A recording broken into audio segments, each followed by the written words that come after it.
ஆண்களுடைய தேசிய கீதம் ஒண்ணு இருக்கு, நான் பாடவா? ஒரே பாட்டு தான், எல்லா ஆண்களும் அவங்க மனைவியை நினைச்சு பாடுற பாட்டு. எல்லாரும் கை தட்டுவாங்களா? எல்லாரும் கைதட்டும் பாடுவாங்க. கலெக்டரா இருந்தா கூட இந்த பாட்டு தான் போடுவார், கவர்னரே இந்த பாட்டு தான் பாடுவார். அப்படி என்ன பாட்டு? அவ்வளவு தூரம் உன்னதமான பெண்களுக்காகவே ஆண்கள் பாடக்கூடிய பாடல் லைட்டா.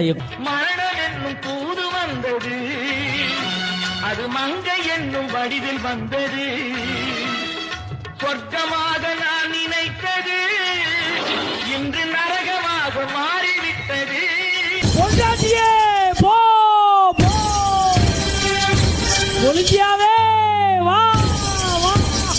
நினைச்சு பாடுற பாட்டு. எல்லாரும் கை தட்டுவாங்களா? எல்லாரும் கைதட்டும் பாடுவாங்க. கலெக்டரா இருந்தா கூட இந்த பாட்டு தான் போடுவார், கவர்னரே இந்த பாட்டு தான் பாடுவார். அப்படி என்ன பாட்டு? அவ்வளவு தூரம் உன்னதமான பெண்களுக்காகவே ஆண்கள் பாடக்கூடிய பாடல் லைட்டா. மரணம் என்னும் தூது வந்தது, அது மங்கை என்னும் வடிவில் வந்தது,